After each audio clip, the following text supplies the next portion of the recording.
భారత విప్లవోద్యమ నేత CPI ML party అగ్రనేత గోదావరి లోయ ప్రతిఘటన పోరాట నిర్మాత కామ్రేడ్ చంద్ర పుల్లారెడ్డి 41వ వర్ధంతి సభ రాజన్న సిరిసిల్ల జిల్లా శాంతినగర్లోని వరలక్ష్మి ఫంక్షన్ హాల్లో ఘనంగా నిర్వహించారు. ఈ సందర్భంగా కామ్రేడ్ సోమిశెట్టి దశరథ మాట్లాడుతూ ప్రస్తుత పాలకవర్గాలు పోలీసు యంత్రాంగం విప్లవ ఉద్యమాన్ని అణచివేసే ప్రయత్నాలు చేస్తున్నాయని ఆరోపించారు. విప్లవ కమ్యూనిస్టు ఉద్యమం ఎదుర్కొంటున్న ఎదురుదెబ్బలను విభజనలను అధిగమించాలన్నారు.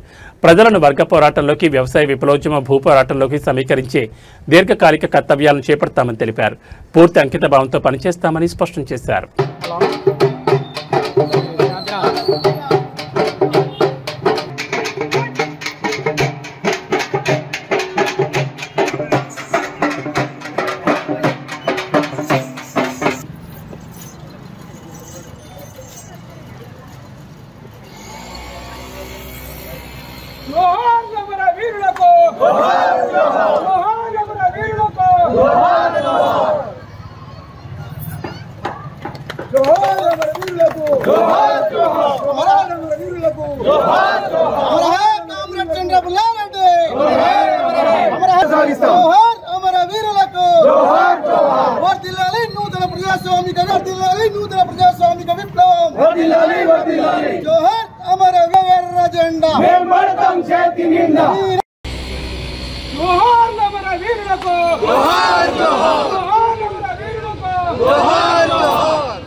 భారత విప్లవోద్యమ నేత సిపిఐఎంఎల్ పార్టీ అగ్రనేత గోదావరి లోయ ప్రతిఘటన నిర్మాత కామ్రేడ్ చంద్ర పుల్లారెడ్డి గారి యొక్క 41వ వర్ధంతి సభను ఈరోజు సిరిసిల్ల శాంతినగర్లోని వరలక్ష్మి ఫంక్షన్ హాల్లో నిర్వహించుకోబోతున్నాం.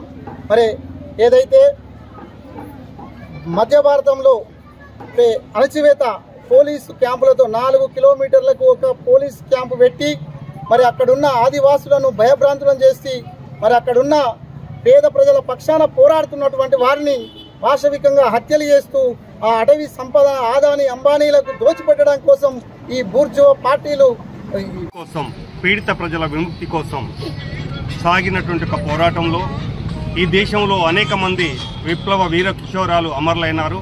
కామ్రేడ్ చంద్ర పుల్లారెడ్డి కూడా మార్క్సిజం, లెనినిజం, మావో ఆలోచన విధానం వెలుగులో ఈ దేశంలో ఒకరిని ఒకరు దోపిడీ చేసేటువంటి వ్యవస్థను సమూలంగా కూల్చివేసి సమాజం కావాలని కలలుగని అనేక కష్టాలని, అనేక నిర్బంధాలని, అణచివేతల్ని ఎదుర్కొని పీడిత ప్రజల పక్షాన్ని నిలబడి ఈ దేశవ్యాప్తంగా సంచరించి దేశంలో ఉన్నటువంటి ఒక అణగారిన ప్రజల్ని, పీడిత ప్రజల్ని సంఘటితం చేసి ఐక్యం చేసి పోరాటాల వైపు మళ్లించినటువంటి వాడు కామ్రేడ్ చంద్ర పుల్లారెడ్డి.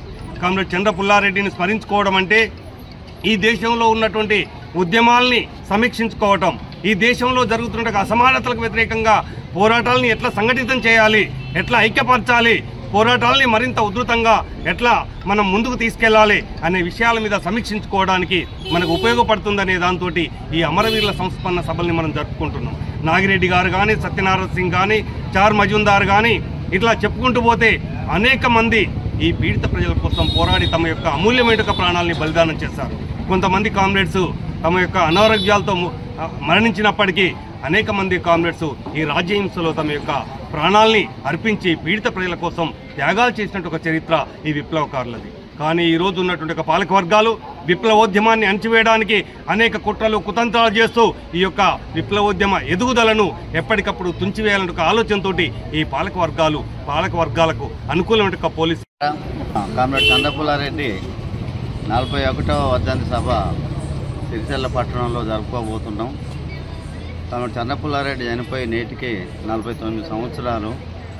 1941వ సంవత్సరం 1984లో కామ్రేడ్ చంద్ర పుల్లారెడ్డి సిపిఐఎంఎల్ పార్టీ ప్రధాన కార్యదర్శిగా ఉంటుండగా కలకత్తాలో అనారోగ్యంతో చనిపోవడం జరిగింది. అప్పటి నుంచి ఇప్పటి వరకు కామ్రేడ్ చంద్ర పుల్లారెడ్డి ఆశయాలను, ఆయన చూపించినటువంటి పోరుబాటు ఏదైతే ఉందో ఆ బాటలో సాగడానికి మేమంతా కంకణబద్ధులై ఈ ఉద్యమాన్ని ముందుకు తీసుకుపోయేదానికి మేమంతా కృషి చేస్తున్నాం. అందులో భాగంగానే కామ్రేడ్ చంద్ర పుల్లారెడ్డి నాయకత్వంలో దాదాపు భారతదేశంలో 18 రాష్ట్రాలలో ఉద్యమాన్ని విస్తరింపజేసి మరి ఒక పెద్ద పార్టీగా అవతరింపజేసిన దాంట్లో కామ్రేడ్ చంద్రపుల్లారెడ్డి దానికి నాయకత్వం వహించినటువంటి వాడు. గోదావరిలో ప్రతిఘటన ఉద్యమాన్ని ముందుకు తీసుకొచ్చి ఇక్కడ దున్నేవాడికే భూమి భుక్తి విముక్తి కోసం ఈ భారతదేశంలో ఉండబడినటువంటి ఈ దోపిడీ వ్యవస్థను కూలదోసి దోపిడీ లేనటువంటి సమాజ ఆర్థిక సమానత్వం లేనటువంటి